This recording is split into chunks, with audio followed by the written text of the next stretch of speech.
Amantes de la redonda, damas y caballeros, señoras y señores, se jugaron los octavos de final de la Copa Conmebol Libertadores 2025, por lo que en este video les traigo mi análisis al respecto, así que sin más preámbulos me vuelco de lleno con eso, empezando por el Fortaleza versus Vélez, Vélez versus Fortaleza, global de 2-0 a favor del Fortín, que clasificó, según mi opinión, merecidamente a cuarto de final.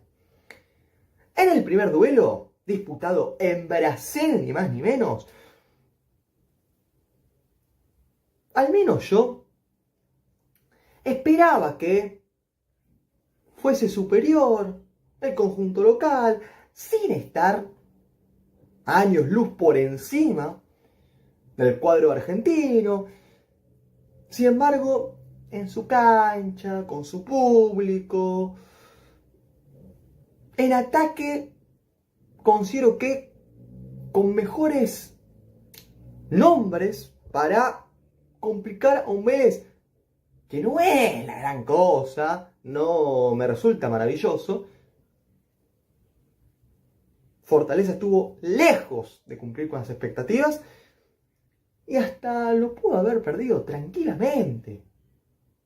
Vélez con una propuesta valiente, manejando la pelota en ciertos tramos, y al contraataque lo puso contra las cuerdas a un Fortaleza dubitativo, errático, pobre en términos futbolísticos.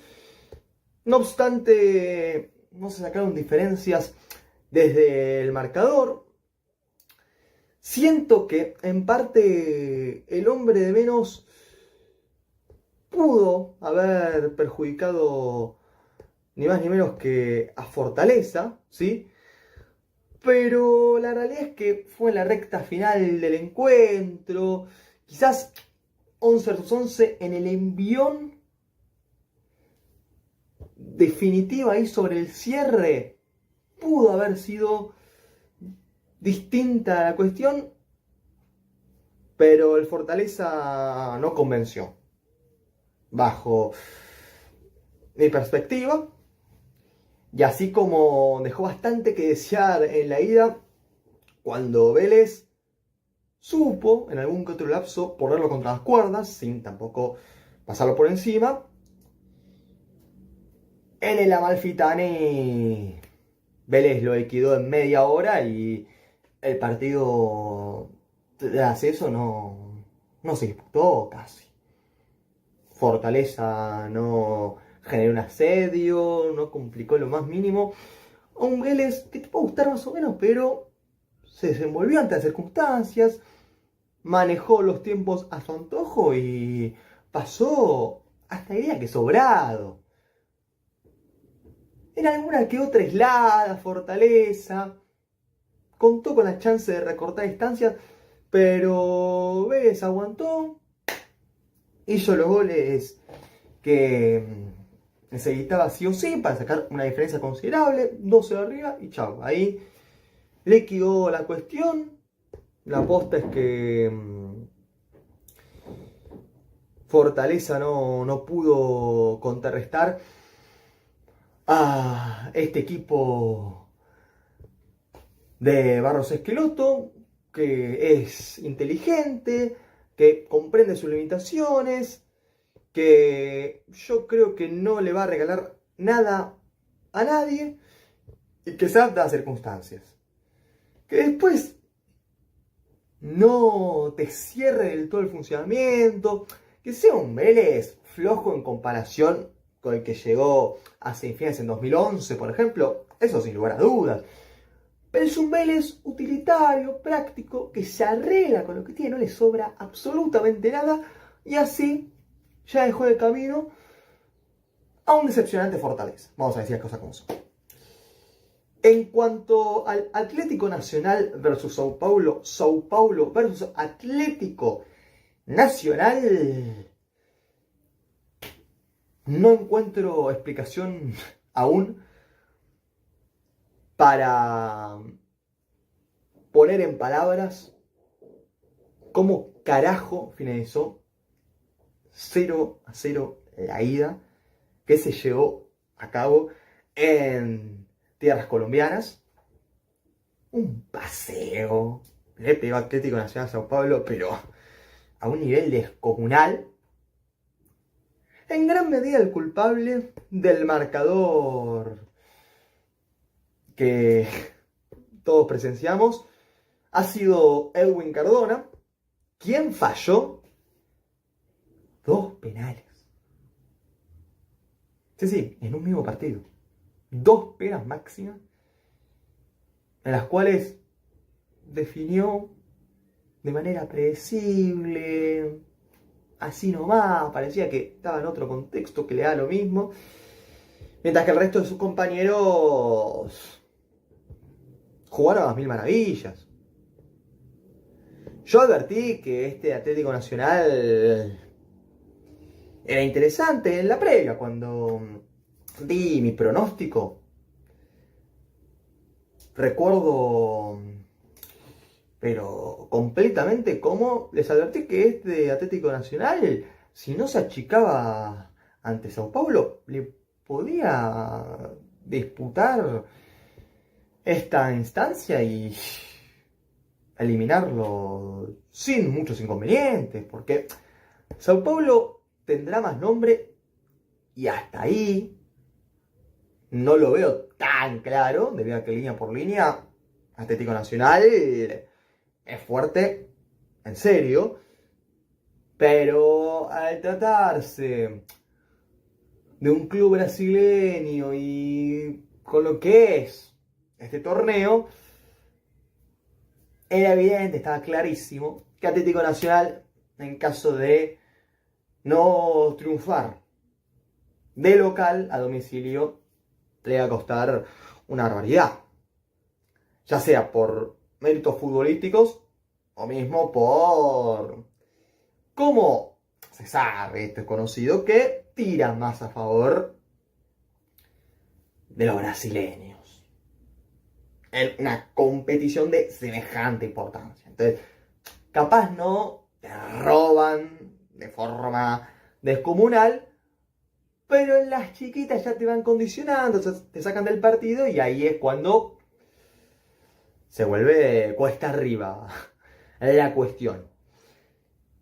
Básicamente, en el primer encuentro Atlético Nacional ha sido recontra superior a un Sao Paulo irreconocible, que no plantó cara, no hizo un carajo, pero que le faltó a Atlético Nacional efectividad, determinación en campo contrario, mejorar la toma de decisiones, y ahí es que hubiesen ganado 2-3-0 fácil, estaban dadas las condiciones para eso.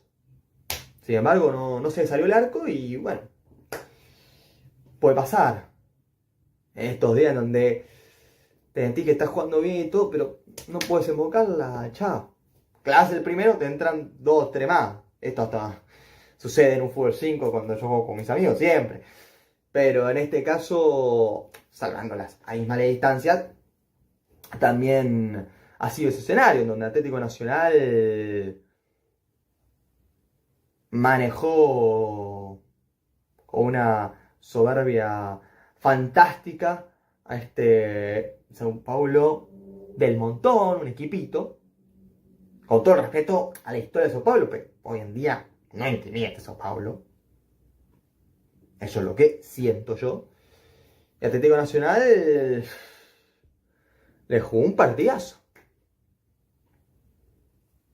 Le faltó únicamente mayor fortuna, si querés.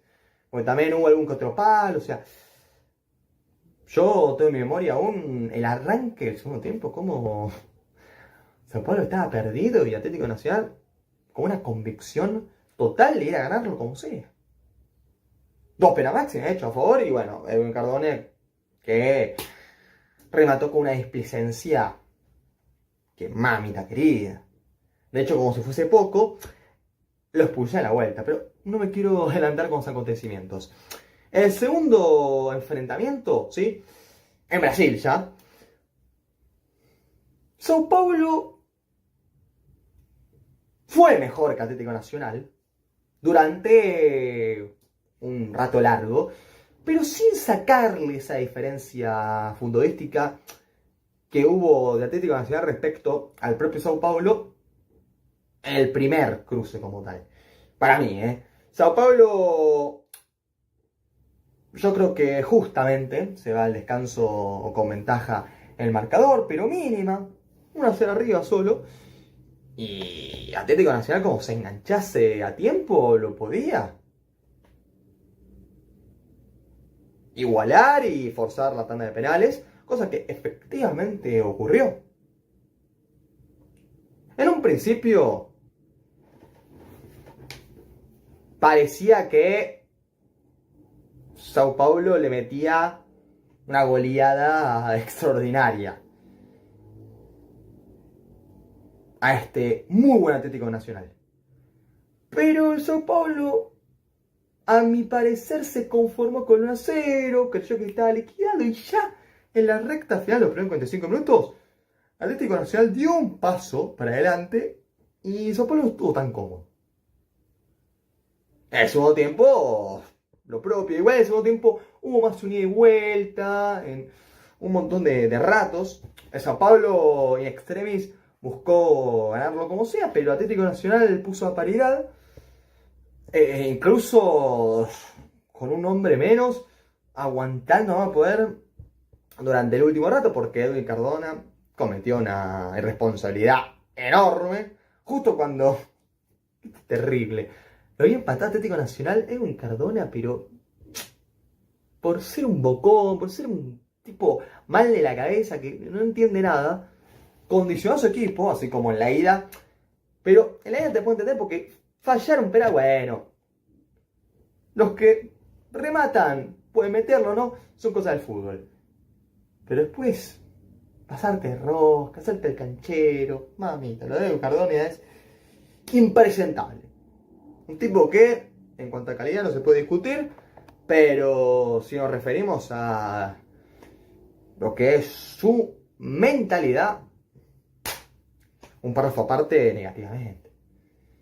Y cuando Atlético Nacional estaba más envalentonado, ahí cayó con ese jugador que ya no contaba, mientras que Sao Paulo sí, 11 a su 10, pero como pudo Atlético Nacional resistió hasta la tanda de penales y ahí Atlético Nacional no fue capaz, lamentablemente, en su caso, contra un Sao Paulo que en el Morumbi se impuso sufriendo a mano poder, de principio a fin. No es un Sao Paulo magnífico, ni mucho menos. De hecho, yo creo que le puede ganar cualquiera. Atlético Nacional estuvo ahí nomás y ve a sus 11, o sea, imagínense. Pero bueno, Sao Paulo, padeciéndola a full, eliminó a un durísimo Atlético Nacional que, como sigue con este proyecto, yo creo que puede hacer grandes cosas de cara a un futuro no tan lejano. Vamos ahora con el Peñarol versus Racing, Racing versus Peñarol. Qué locura esta eliminatoria. Dios mío. En el primer partido, excepto el tanto aislado del Mancha, victoria sufrida, muy luchada de Peñarol, con ese gol de la nada misma en el segundo tiempo. No hubo partido como tal, ¿sí? Peñarol se impuso 1-0, siendo ligeramente mejor que un Racing que se dedicó a los pelotazos, cancha incómoda, mucha fricción, no se armó nunca el juego como tal, era un Peñarol que apostaba a las transiciones rápidas, a la pelota parada a favor, y un Racing que en ese contexto no sobresalió, estuvo lejos de su mejor versión.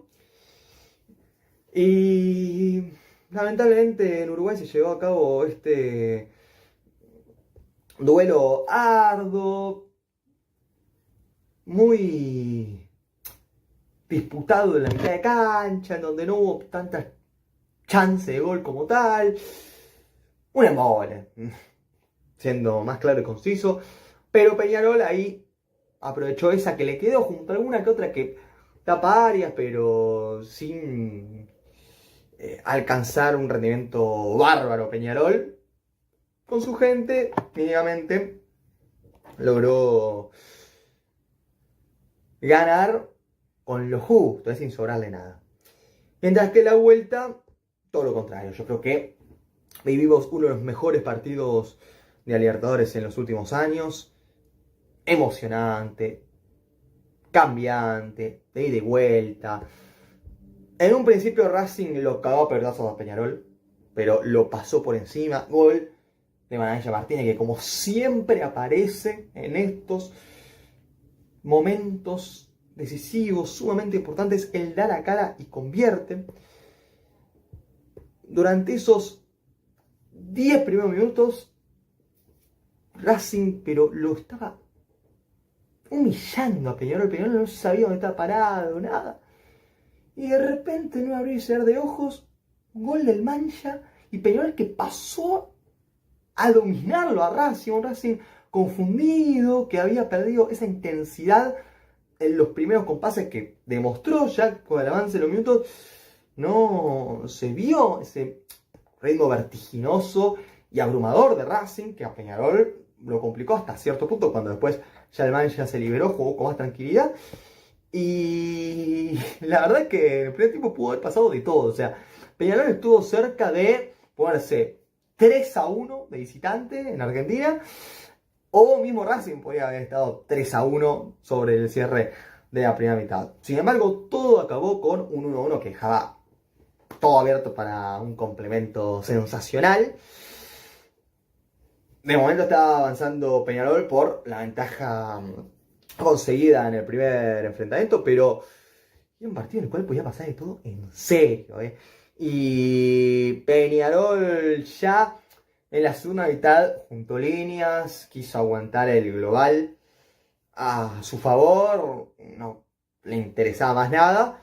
Y Racing es que mereció ganar con creces.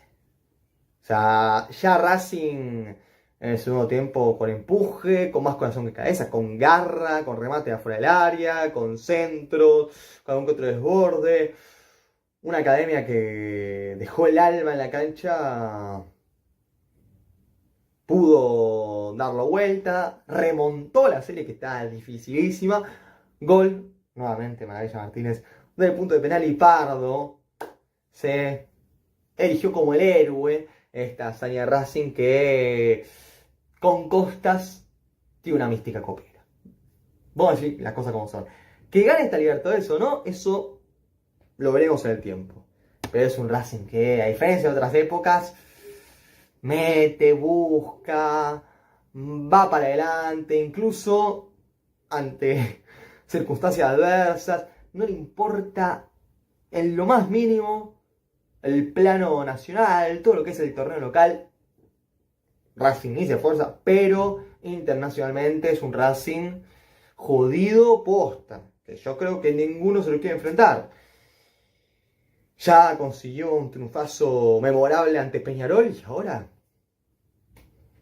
¿cómo frenás la ilusión racingista? Casi que imposible, ¿no? En cuanto al Cerro Porteño versus Estudiante, Estudiante versus Cerro Porteño, la única posibilidad que tenía el conjunto paraguayo de clasificar a cuarto de final era imponiéndose en la ida. Nada más lejos de la realidad. De hecho, Estudiante de La Plata fue superior. No quiero exagerar, tampoco me parece que lo humilló de principio a fin, fue una paliza descomunal. Pero Estudiantes, en términos de posesión de pelota, quizás no en la claridad de las llegadas, pero tuvo una buena cantidad de oportunidades para marcar. Y Cerro Porteño, como siempre, ¿no? Intentando ganar por arriba, todo sin fortuna. Y Estudiantes en la última salió victorioso, ¿sí? Triunfó por 1-0 de visitante, una victoria fundamental, y en la vuelta no pasó demasiado. Cerro Porteño que metió un poco, hizo lo que está a su alcance, pero es un Cerro Porteño limitado, que no tenía tantos argumentos para hacerle daño a un Estudiantes que incorporó un montón, que se habló en el primer semestre que sí o sí tenía que pelear por las copas. Para mí no llega a ese punto, ¿sí? Estudiantes, no hay que ser una máquina imparable, pero está en cuartos de final de la Libertadores, con sus conquistas en tiempos pasados. No descarto que Estudiantes llegue a semifinales o incluso hasta la final, ojito ahí, pero vamos a ver cómo se desenvuelve en un desafío serio, con todo el cariño del mundo a Cerro Porteño. No ha sido un rival a altura de las circunstancias del todo. 0-0 en la vuelta, tras 1-0 que fue suficiente para el Pincha, que ya está entre los mejores 8. ¿Sí? Respecto al Flamengo versus Inter de Porto Alegre. Inter de Porto Alegre versus Flamengo. Qué tranquilidad dio esta serie para un fanático, hincha, acérrimo. Pero de verdad lo digo, hincha total del Fla. Gozar de semejante maravilla para sacar el sombrero. Un Flamengo que juega el juego bonito, que está para ser campeón de América, que puede pasar o no, pero Felipe Luis armó una estructura interesante, de puros pases, movimientos sincronizados, rotación posicional, todos juegan sueltos, se mueven por un lado, por el otro. Hay una sincronización fenomenal en este Mengao. Inter de Porto Alegre ni se presentó. ¡Qué papelón del Inter! Por favor, no pasó mitad de cancha, ni siquiera en su estadio. Porque la ida fue el Maracaná, ok, te entiendo que el Internacional de Porto Alegre no te genere demasiados inconvenientes. Pero con su gente, nada tampoco. El Flamengo al trote lo bailó a Inter de Porto Alegre. Yo no podía creer porque encima, uno en la previa había, che, el Fla ganó 1-0 en la ida. Es un resultado ajustado, más allá de que sin que el Flamengo se florease, porque no es que el Flamengo mereció ganar por goleada, pero lo dominó a Inter de Porto Alegre.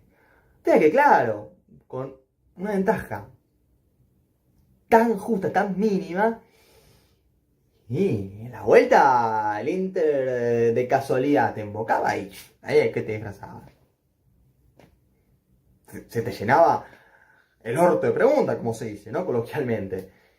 Sin embargo, el Flamengo gestionó los ánimos como quiso y con una superioridad abrumadora, con un dominio absoluto, eliminó un Inter malo, en serio. No tanto por los nombres, sí, pero en términos futbolísticos es que colectivamente le costó un montón el Inter de Porto Alegre. Esa es la posta, mientras que el Flamengo fluyó y con goles de leyendas, ¿no? De ídolos totales, como Bruno Henrique. ¡Qué jugadorazo! Al igual que Georgian de Arrascaeta y el mejor 9 del continente, Pedro. Ahora sí que el Flamengo va de verdad por la cuarta Libertadores y ojalá que se dé.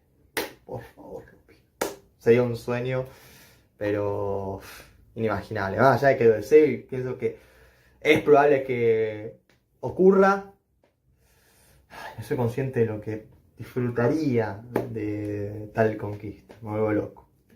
Dios, haz lo posible. Y este año, vamos, Flamengo toda la vida. Rápidamente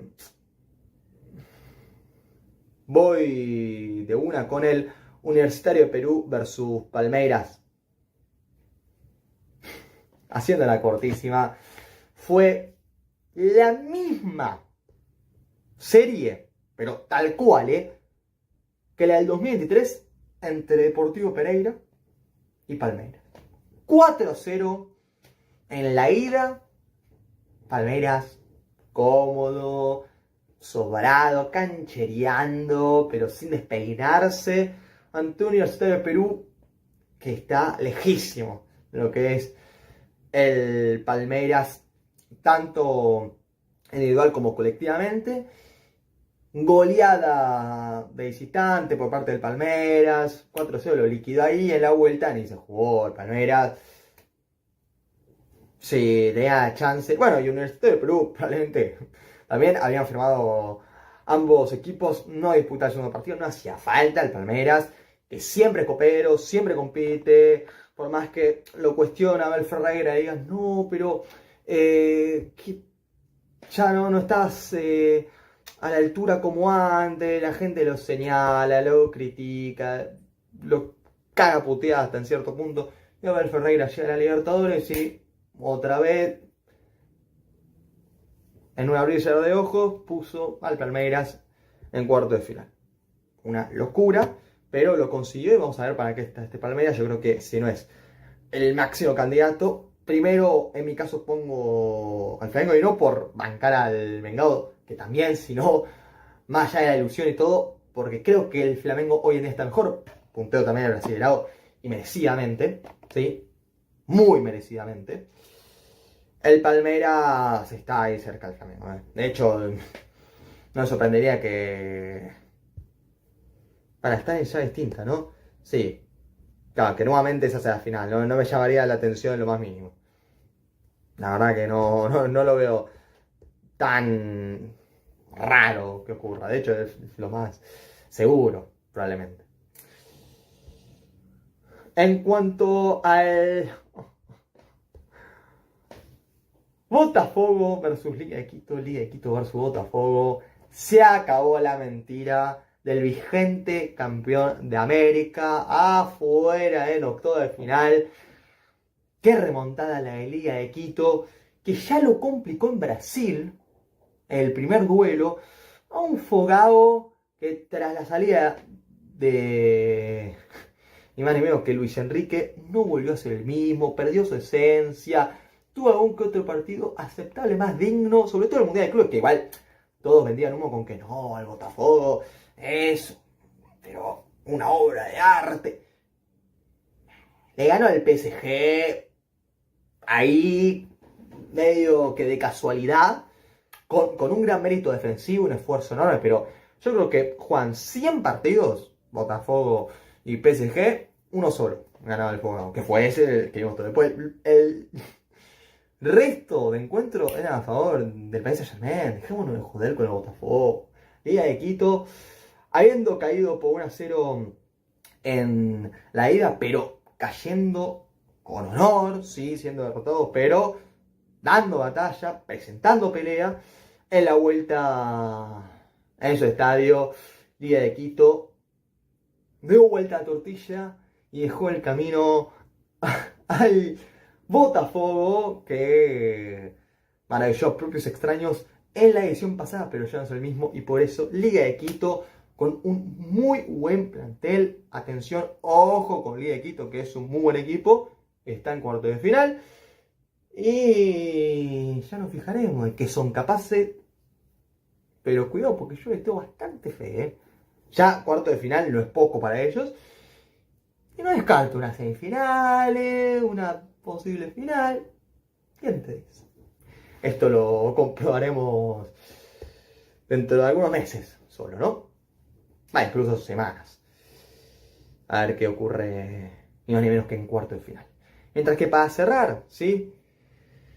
Toca el turno del Libertad de Paraguay versus River Plate. River Plate versus Libertad de Paraguay. Para dormirse, el primer partido 0-0 en tierras paraguayas. Un embole cósmico. El conjunto local tuvo mayor cantidad de llegadas, pero sin efectividad. Armani tapó algún que otro tiro. Y después no pasó prácticamente nada para destacar. River mejoró el complemento con la entrada a la cancha de Juanfer, sin sobresalir demasiado desde los colectivos River. Y Libertad lo aguantó, atacó en mayor medida, pero no consiguió ese tanto. Y todo finalizó con una igualdad después de un encuentro pobre en términos futbolísticos. Mientras que la vuelta fue favorable al Millonario por penales. Ay, ay, ay, River cerca del papelón histórico. Empezó ganando 1-0 con gol de Driussi, que está inspiradísimo. Quintero la rompió toda, en los primeros 45 minutos no se la podían sacar. Pero en una risa de ojos, gol del Sicario Rojas, se cumplió la ley del ex. Y River que tambaleó, que dudó, que se le complicó así, medio de golpe el partido, porque sí lo tenía dominado, controlado. En un comienzo yo decía, River hoy golea tranquilo. Nada más lejos de la realidad, todo lo contrario. Y cuando expulsaron a Galopo, ahí se pulió todo. Encima, Gallardo sacó a Juanfer Quintero, que era el único que le daba juego a River, porque River estaba para golear, sí, pero no porque River estuviese atravesando un momento pletórico desde el juego, sino porque Libertad perdía pelotas en salida, no retrocedía en tiempo y forma, no cubría también los espacios. Entonces, River con algo de inteligencia triunfaba, no tenía que hacer la gran cosa. Pero gracias a la calidad de Juanfer, cuando lo sustituyó ayer, yo no lo podía creer. Encima sacó a Driussi y lo puso a Borja. Qué cambio ridículo. Y Libertad con sus armas y todo sobre el final casi lo gana. Exigió a Armani un montón. Melgarejo para mí fue la figura de la cancha. Melgarejo desequilibrante, gambeteando, yendo al frente a mano poder. Y River que tambaleaba, que estaba al borde de un papelón tremendo, que para mí ya es una vergüenza que River sufriese tanto con Libertad de Paraguay, pero por mística, suerte, culo, llámenlo como quieran. En penales todo acabó 1-1, por más que Libertad mereció ganar en los últimos minutos. Desde los 12 pasos, River por 3-1 se impuso contra Libertad de Paraguay. Armani estuvo bien atajando el último penal que le dio la clasificación a un River irregular con un Gallardo que aún no encuentra el mejor funcionamiento de su equipo, según mi opinión, ¿sí? En el global, Vélez venció 2-0 a Fortaleza, Racing 3-2 a Peñarol, Flamengo 3-0 a Inter de Porto Alegre, Estudiantes 1-0 a Cerro Porteño, Atlético Nacional perdió por penales, Sao Paulo ganó 4-3 de los Pasos, 1-1 el global. Liga de Quito en el global triunfó por 2-1 versus Botafogo, 4-0 Palmeiras ante Universitario, 3-1 River contra Libertad de Paraguay. En penales, 1-1 en el global, ¿sí? Los cruces para el cuarto de final quedaron de la siguiente forma. Vélez versus Racing, Racing versus Vélez. Flamengo versus Estudiantes de La Plata, Estudiantes de La Plata versus Flamengo. River versus Palmeiras, Palmeiras versus River. Liga de Quito versus Sao Paulo, Sao Paulo versus Liga de Quito. Ya haré mi predicción al respecto. Este solo era un video analizando lo que dejaron los octavos de final de la Copa Conmebol Libertadores 2025. Yo dejo este video por acá. Si les gustó, tienen su like, suscríbanse y recomienden así este contenido que llegan gente. Nosotros nos vemos en la próxima. Hasta luego.